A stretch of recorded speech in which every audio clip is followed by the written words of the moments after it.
imagine t'es premier sur Google. T'as fait énormément d'efforts pour être premier sur cette requête qui t'intéresse, qui est importante pour ton entreprise, et pour autant, ça ne t'amène aucun trafic. Mais à quoi ça peut être dû? Est-ce que les gens voient ces résultats? Est-ce que t'es imprimé, mais ça ne génère aucun clic? Est-ce que c'est ton concurrent, deuxième, qui lui va avoir des clics? Eh ben c'est probablement à cause du CTR, du click-through rate, le taux de clic que tu vas avoir par rapport au nombre d'impressions que tu vas avoir. C'est un calcul assez simple.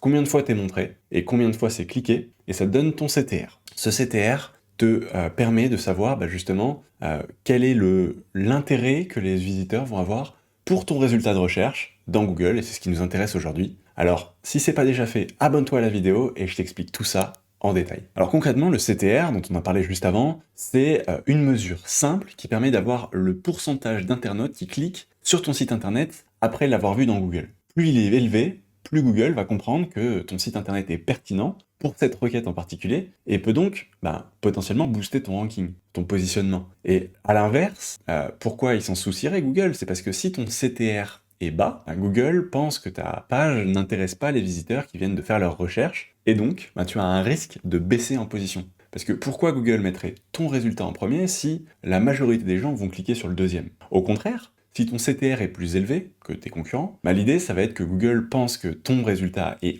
plus pertinent, a priori, parce que les gens sont plus intéressés à cliquer dessus, et donc Google va valoriser ton résultat au détriment des autres. Ça peut t'apporter un meilleur classement, et surtout, ça va t'apporter plus de trafic, parce que s'il y a un volume de requêtes données pour une requête en particulier, si le pourcentage de gens qui cliquent chez toi est plus élevé, nécessairement ça t'apporte plus de trafic. Et pour savoir ça, tu peux le voir directement dans la Google Search Console. Donc si tu l'as pas déjà fait, je t'en parlais dans des vidéos précédentes, mais installe-la, c'est pas rétroactif, donc plus tu l'installes tôt, plus tu auras d'informations rapidement. Dans la Google Search Console, il faut que tu ailles dans l'onglet Performance, et là tu vas avoir différentes informations qui sont importantes, les fameux clics, les fameuses impressions, et le CTR sur lequel tu peux cliquer pour avoir le résultat. Et du coup ici tu vois l'évolution du CTR pour ton site sur la période de temps qui va t'intéresser. Et tu peux le voir par résultat, à la fois par recherche, à la fois par page, par pays, bref, le même chose que tu peux avoir sur les autres types de résultats quand tu regardes sur ta Google Search Console. Et la conclusion que tu peux en tirer, c'est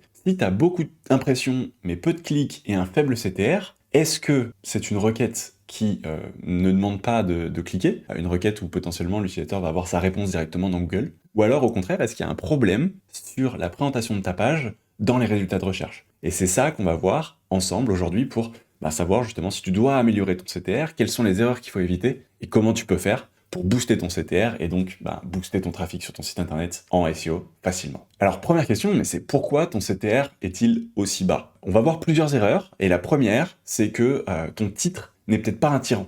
Concrètement, il peut être trop générique, pas assez percutant, et je t'ai mis 3 exemples ici, avec le premier de Site Ouest France, avec sur le télétravail, ses points forts, ses points faibles, est-ce que c'est vraiment très séduisant? Sachant que j'ai trouvé ce résultat en page 3, que c'est globalement exactement la même proposition sur l'intégralité des résultats qu'il y a sur Google, télétravail, avantage, inconvénient, télétravail, atout, faiblesse, bref, c'est la même chose partout, il n'y a aucune différenciation, c'est plus du coup très pertinent ou très percutant, et donc qu'est-ce qu'on peut faire de mieux sur ce titre pour justement être mis en avant? Pareil, j'avais tapé plombier urgence, faites votre demande de devis, ça a l'air long, c'est pas percutant ça, j'ai une fuite d'eau maintenant, j'ai pas envie d'avoir mon devis lundi prochain pour avoir une intervention dans 3 semaines. Et pareil, je me rappelle même plus ce que j'avais tapé pour avoir ça, mais c'était une requête autour d'un produit de beauté, et là, un nom avec e-boutique, c'est pas du tout séduisant, en tout cas ça pourrait être pertinent si j'avais cherché la marque, mais là c'est pas le cas. Donc le titre n'est pas adapté et n'attire pas mon œil, et donc je passe directement au résultat suivant, baissant ainsi leur CTR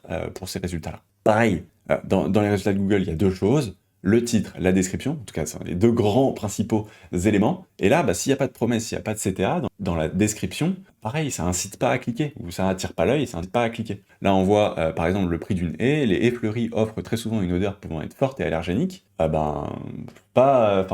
voilà, c'est pas forcément exactement ce que je voulais savoir. Je voulais savoir comment choisir ma haie de jardin, peut-être que renseignez-vous à l'avance, ça m'apporte rien, en fait, ça me donne pas envie d'aller sur le site. Nos nouveautés, maquillage, parce qu'on n'a jamais trop de make-up, pareil, c'est pas particulièrement intéressant pour me donner envie d'aller chez eux. Pourquoi leur make-up ou leur maquillage serait plus intéressant? Bref, il faut une promesse, il faut me donner envie dans la description d'y aller. Pareil, l'URL est aussi présentée, donc il y a le domaine du site, puis l'URL, puis la titre, puis la description. En fait, si l'URL n'est pas mis en avant, c'est pas le plus important. Mais en fait, faut voir ça un peu comme de l'immobilier. Vous avez un emplacement et chaque élément de l'emplacement, tirez-en parti pour justement avoir le meilleur résultat avec ce que vous pouvez, ce que vous pouvez impacter. Et là, dans l'URL, sur ce premier exemple là, blog, c'est dommage ici. Pareil, home blog, c'est dommage, on pourrait avoir quelque chose d'un peu plus structuré. Ici, coque iPhone 11 Pro, c'est sur une requête qui est un petit peu différente. Moi, je cherchais une coque licorne, je le vois pas ici. Est-ce que c'est vraiment une coque licorne si j'y vais? Alors oui, il est en petit ici, mais pour autant, il est en petit. Si j'ai un concurrent qui fait plus d'efforts pour mettre ça en avant, à tous les coups, c'est son site qui va être priorisé parce qu'il aura bien plus intéressant, et donc Google pensera que c'est un résultat plus pertinent pour l'utilisateur. Et quatrième point, quatrième erreur, c'est pas le cas pour tous les sites, donc on peut pas le faire forcément à chaque fois, mais si on peut avoir plus d'éléments, autant tenter de les avoir. Et c'est ce qu'on appelle les rich snippets. Ça va être les étoiles, ça va être des images, ça va être une FAQ, ça va être des liens enrichis. On verra ça juste après, mais ce que le schema permet d'enrichir les pages avec des informations. Et c'est notamment pour ça qu'on a aussi la date de mise à jour, par exemple, de la dernière mise à jour de l'article, ce genre de choses. Là, contrairement à d'autres résultats mieux classés, j'ai aucun prix, en tout cas j'ai le prix dans le titre, mais je pourrais avoir le prix en résultat enrichi, j'ai pas d'étoiles, j'ai pas d'image, bref, c'est pas le cas partout, mais quand ça peut être le cas, et sur certains des résultats de ces recartes-là, c'était le cas, c'est dommage que moi je fasse pas l'effort de mettre ces résultats enrichis, parce que si j'ai une image, ça attirera plus l'œil, si j'ai des étoiles, ça fait de la couleur, ça attirera plus l'œil, et on peut travailler ainsi son CTR. Et dernier point, naturellement, plus vous êtes mal classé, et plus votre CTR sera mauvais. Il y a des fameuses courbes qui montrent que le premier a X de CTR, puis le second et ainsi de suite. Ça a un impact. Si vous améliorez votre position, potentiellement en améliorant votre contenu, et c'est là que Serpentix intervient, en choisissant des mots-clés qui sont plus pertinents, c'est là qu'une de page intervient, c'est en mettant du lien pour augmenter l'autorité du site, améliorer votre maillage interne. Bref, vous savez que le SEO c'est multifactoriel, donc travaillez les différents éléments parce que c'est important, mais si vous gagnez des positions, vous allez pouvoir avoir un meilleur CTR, mais en améliorant son CTR, on peut aussi travailler ses positions. Donc c'est un peu un cercle bénéfique ou un cercle vertueux de travailler son SEO de façon globale, et jusqu'à à quoi ressemblera le résultat dans Google, et ça, on verra juste après comment on fait pour le visualiser. C'est ça qui va vous permettre de avoir des gens qui viennent sur votre bon contenu. Si vous faites le meilleur contenu avec un site d'autorité, mais que vous avez globalement une devanture qui est absolument horrible, après, si les gens rentrent pas dans la boutique, c'est qu'il y a quelque chose à changer. Et ça, on a vu les grandes erreurs pour un CTR qui est fait bloquant pour votre site internet. Mais qu'est-ce qu'on peut faire pour améliorer ça? Alors premièrement, utiliser et optimiser son meta title pour capter l'attention.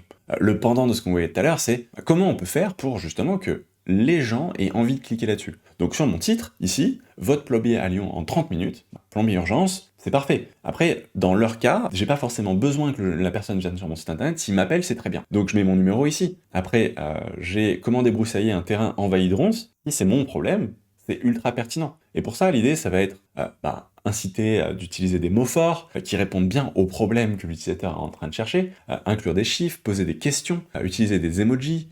Par exemple, là, j'ai mis 2 exemples. Améliorer votre référencement avec ces conseils. Bon, ok. Cette technique SEO simple pour booster votre trafic en 2025. C'est plus orienté bénéfice. Et donc, ça a plus de valeur pour l'utilisateur. Deuxièmement, on en reparlait tout à l'heure, rédiger une métadescription qui est irrésistible, avec un sentiment d'urgence, un CTA clair, des bénéfices évidents. Là, on voit que, par exemple, donc déjà, ils ont réussi à faire passer des emojis dans la description, ce qui n'est pas toujours le cas, parce que Google essaie de filtrer un petit peu ça. Mais ici, je vais avoir une note avec des avis, de la réassurance, de la preuve sociale, de l'urgence. Ils ont même une image, on l'a vu tout à l'heure, un numéro de téléphone à nouveau, parce que c'est indépendant, que j'aille sur leur site ou qu'ils les appellent directement, dans les deux cas, ça a de la valeur pour l'entreprise. Et pareil, ici, les mêmes emojis sont passés, en tout cas caractères ASCII, avec 1 euro dans le titre directement. Bref, c'est plus séduisant que certains d'autres résultats. Et pour avoir ces éléments-là, sur Serpentix, je peux le faire directement. Si je sais pas exactement comment faire ma métadescription, ou alors moi je sais qu'une fois que j'ai fini de préparer mon contenu, refaire une métadesc, je trouve ça un petit peu laborieux, j'ai dans la fonctionnalité, dans l'onglet méta, un onglet qui me permet de suggérer des idées. Et donc je clique dessus, et j'attends un instant, et il va me proposer 5 titres, qui sont pas forcément ceux que je dois choisir en tant que tels, mais qui me permettent de m'inspirer et d'écrire le titre que je veux derrière.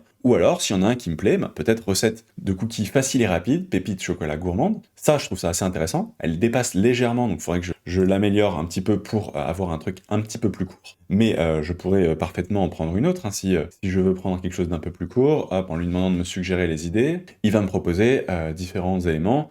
Je vais prendre celle-là, par exemple, qui va être un poil plus courte. Les recettes inratables des cookies moelleux. Moelleux, j'aime bien, inratables aussi. Et là, je vais avoir du coup la description, la recette de cookies parfaite, moelleux, gourmand, facile à faire, ingrédients et des instructions simples pour des cookies irrésistibles. Ok, la promesse est chouette. Et là, du coup, je vais avoir la recette de cookies, donc c'est le mot-clé que je veux optimiser, mon site, je peux mettre mon URL dans config ici, ce qui va me permettre d'avoir justement mes suggestions de titres ici, l'URL qui va se mettre en forme, à quoi ressemblera mon titre, à quoi ressemblera ma description, et donc de voir à quoi justement mon site va ressembler dans Google, et voir si c'est assez intriguant. Est-ce que je cliquerai dessus parce que j'ai bien fait mon travail et donc c'est séduisant pour un utilisateur? Et ça, c'est vraiment la question. Tester et visualiser, c'est la meilleure façon d'itérer et de suivre les chiffres dans la Google Search Console, comme on l'a vu au début. Troisième point, c'est pas l'élément le plus visible sur Google, mais c'est quand même un des éléments sur lesquels on peut avoir accès, c'est essayer de rendre l'URL plus lisible et optimisée. Alors concrètement, éviter les URL trop longues, trop complexes, éviter les suites de chiffres, essayer d'avoir quelque chose qui soit lisible et agréable. Là, on voit que par exemple, marmiton, gâteau, petit gâteau pour la recette de cookies maison, ça c'est super cohérent et c'est super intéressant pour l'utilisateur. Ça colle bien, on pourrait voir peut-être un gâteau, cookie, ici, qui sera encore peut-être, ou cookie maison peut-être, qui sera encore plus intéressant. Et là, ici, juste en dessous, on a une suite de chiffres. Alors oui, recette 310 548, beaucoup moins intéressant pour l'utilisateur. Et on voit que le reste est bien fait, on a des liens complémentaires, un temps de cuisson, des avis, une image, mais en fait, peut-être qu'il y a une partie de l'élément qui est que ici, l'URL est un peu moins sympa. C'est pas un énorme facteur, mais quitte à avoir le contrôle là-dessus, autant faire ça bien. Quatrième point, ajouter des rich snippets. Donc ça, on l'a vu, c'est globalement mettre en avant, donner envie de cliquer, créer autant d'éléments visuels pour différencier son résultat de ceux des concurrents. Ici, on voit que, donc calendrier de l'Avent, j'ai un emoji dans le titre, j'ai des liens complémentaires. Ici, j'ai la gamme de prix, j'ai les résultats de recherche, j'ai des avis d'utilisateurs, j'ai des images qui se mettent en avant. Pareil ici, le prix à partir de 90 €, des emojis. Bref, ces résultats, ils se démarquent. Alors peut-être que les autres essaient de le faire aussi, mais comment faire pour que concrètement, imaginez que on est dans un supermarché et que j'ai un rayon de paquets de céréales en face de moi, en fait, quel est celui qui va être le plus attirant visuellement et qui va m'inciter à aller choisir ce paquet-là? C'est la même chose. Mon rayon de céréales, c'est les résultats de Google, et le paquet que j'ai envie de faire choisir, c'est le paquet, donc ma page, que j'ai envie que les visiteurs viennent voir. C'est exactement la même chose. C'est limite, je prends mon résultat, je le mets sur le résultat de recherche, je vois si ça me donne envie de cliquer ou si ça donne envie à quelqu'un au hasard de cliquer, et si c'est pas le cas, mon CTR, mon résultat, mes méta, mes titres, mon résultat enrichi n'est pas assez intéressant par rapport à la concurrence. Et donc, mauvais CTR, ça veut dire mauvais signal de Google. C'est pas le seul, mais c'est un mauvais signal. Et dernier point, c'est pas uniquement des résultats de recherche qu'on peut avoir. On peut avoir donc différentes feature snippets qui vont être en fait des résultats enrichis que Google va nous donner. Je disais au début qu'une recherche Google ne se termine pas toujours avec un clic vers un site. Par exemple, si je veux la liste des meilleurs smartphones actuellement, en fait, si j'ai une liste directement dans Google, moi ça me va bien. Et donc là, ce résultat-là, ça a fait une impression, ça donne pas de CTR, mais pour autant c'est intéressant pour Google et pour son site internet, parce que ça peut faire du branding, potentiellement dans le cas où j'ai un CTA qui est autre qu'une visite, un numéro de téléphone, ça peut être intéressant, etc. Et ici, pareil, j'ai une réponse qui va être donnée, donc ça c'est le premier résultat, ce qu'on appelle une P0, et donc j'ai déjà ce résultat ici. Je peux avoir un tableau qui est affiché, et ça va être une bonne structuration de mes titres, H2, H3, etc. Des tableaux bien construits, l'ajout de schema, ce qu'on pouvait voir aussi juste avant avec les avis et tout ça, ajouter donc différents textes bien structurés, et c'est ça, avec des listes, ce genre de choses, c'est ça qui va permettre à Google de comprendre le résultat, et donc de pouvoir que vous candidatiez en fait pour ces éléments-là, et que ça lui semble pertinent, qui vous affiche en P0, c'est-à-dire devant le premier résultat, qui sera en organique avec ce fameux titre description qu'on voyait juste avant. Et un petit bonus, hein, on voyait que du coup on peut mettre parfois des images qui sont automatiquement prises du site, mais en fait, c'est pas toujours le cas, mais Google alterne un petit peu avec est-ce qu'il met ou pas le logo du site. Et s'il met le logo du site, c'est un élément de différenciation aussi. Est-ce que vous pouvez pas envisager un logo qui se démarque?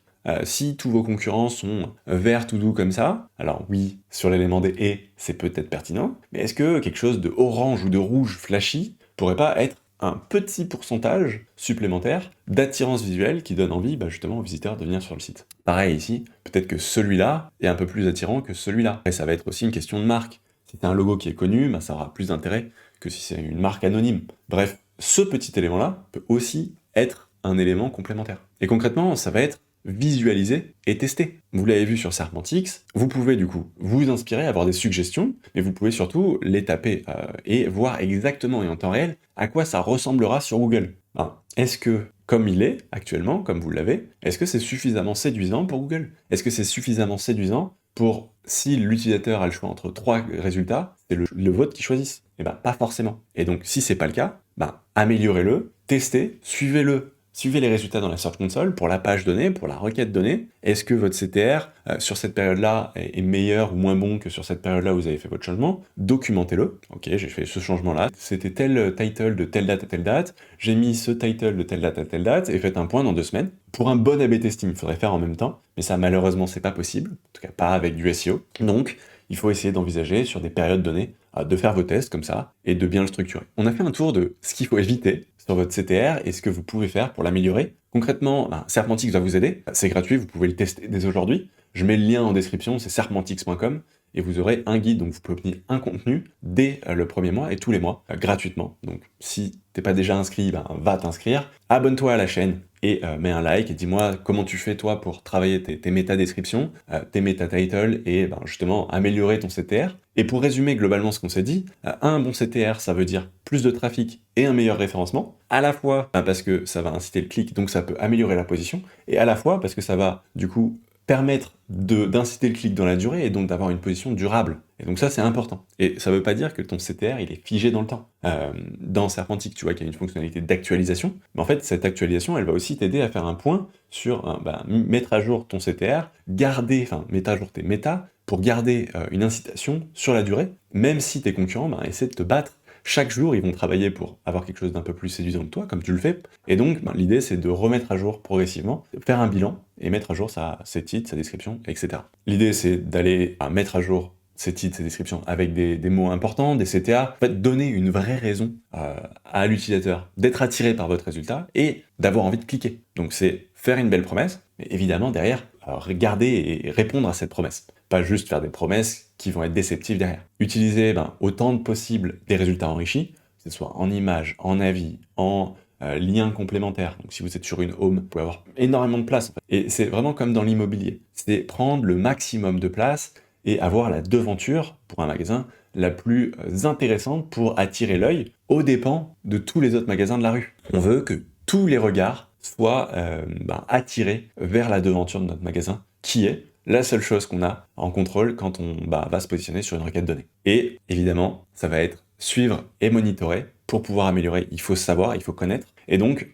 installez la Search Console si c'est pas déjà fait. Si c'est pas déjà fait, Google Search Console sur Google, et installez-la en suivant les méthodes. Et une fois que vous avez ça, suivez le CTR de vos pages sur vos requêtes. Faites des tests, visualisez avec Serpentix sur Google directement pour justement améliorer vos résultats et avoir des résultats qui sont mis en avant et qui permettent aux gens de voir le bon contenu que vous avez construit et mettre en cohérence le travail sur votre contenu, sur l'autorité du site, sur le CTR. Bref, c'est un travail à 360. Abonnez-vous à la chaîne YouTube et je vous dis à très vite pour la prochaine vidéo.